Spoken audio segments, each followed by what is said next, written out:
Welcome back to the channel to another episode of Let 'Em Ride. It is May 27th. Tonight we have Game 4 of the Eastern Conference Finals. Boston Celtics taking on the Indiana Pacers at 8 p.m. Eastern Time. Last night we did end up cashing the over at 207.5. Dallas beats Minnesota 116-107 to take a commanding 3-0 lead. One step away from heading back to the NBA Finals for the first time since 2011 when they won it all. Let's dive into tonight's game. We have Boston as an 8-point favorite. The over-under is sitting at 222.5. We have some injuries in this game to go over.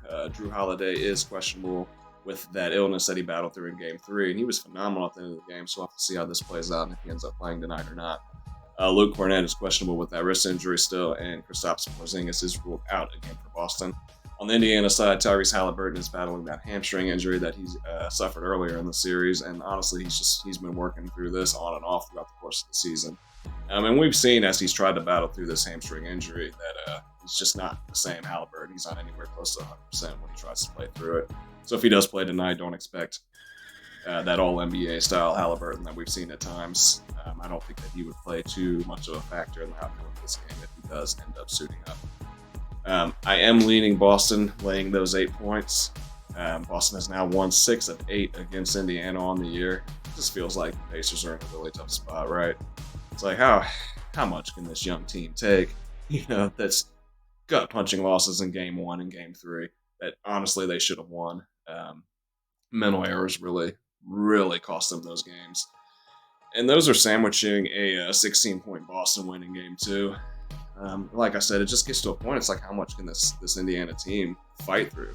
And this is what we've seen them do throughout the course of the season. They fight back, they claw back, they're very resilient. I think this is kind of where the wheels fall off for Indiana, and Boston's just the better, deeper team. And I feel like there's blowout potential here. There's potential for Boston just really overwhelm this young Indiana squad and make sure that they put them away.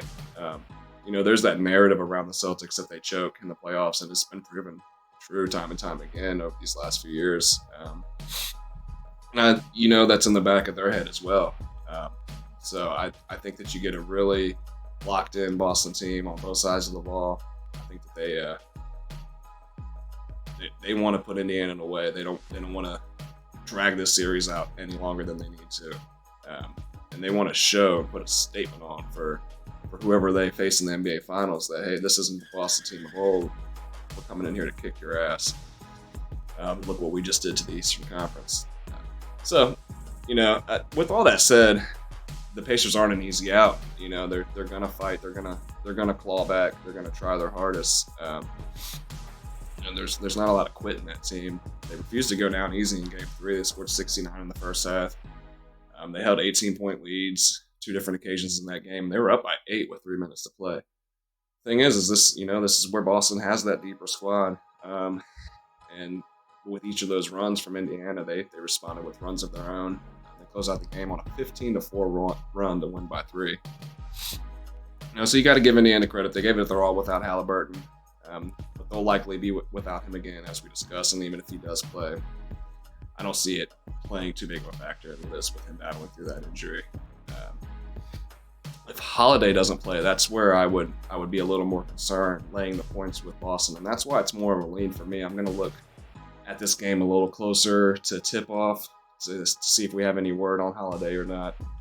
His defensive presence is huge for Boston. I think without him, Indiana can keep it within those 8 points. Boston wins this game outright no matter what, in my opinion.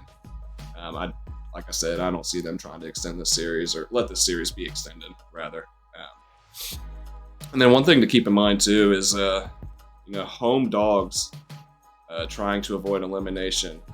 They're only covering at a 20% rate. So it's not looking good for Indiana in that regard as well. I'm leaning Boston, laying the 8 points. Like I said, we'll check back in around tip-off before we make any plays there, just to see that full injury report. Hopefully a final injury report. Sometimes these NBA teams, you don't know until literally the ball's going in the air who's playing. So sometimes it can be a little tricky. As far as the total's concerned, though, it opened at 221.5, sitting at 222.5 currently at the time of this recording. So since 2003, coming into the conference finals in Game 4, with either team leading 3-0, the over is hitting at an 86% rate. Right, and then the over has hit each game in this series so far and in the last 5 meetings overall. So I think, you're kind of a fool if you're trying to buck the trend, right? Let's ride that trend right there. I'm going to play over 222.5. I've actually already put it in myself. I think that's the play of the day. So, yeah, let's hopefully keep that streak going. 1-0 yesterday. Let's try to be 1-0 tonight as well. And got some WNBA content coming for you guys tomorrow night. It'll be our first WNBA videos here, so hopefully you guys enjoy that as well. Hopefully you like what we've put together so far. Drop a like, comment, subscribe, share if you can. It's all appreciated. See you on the next one.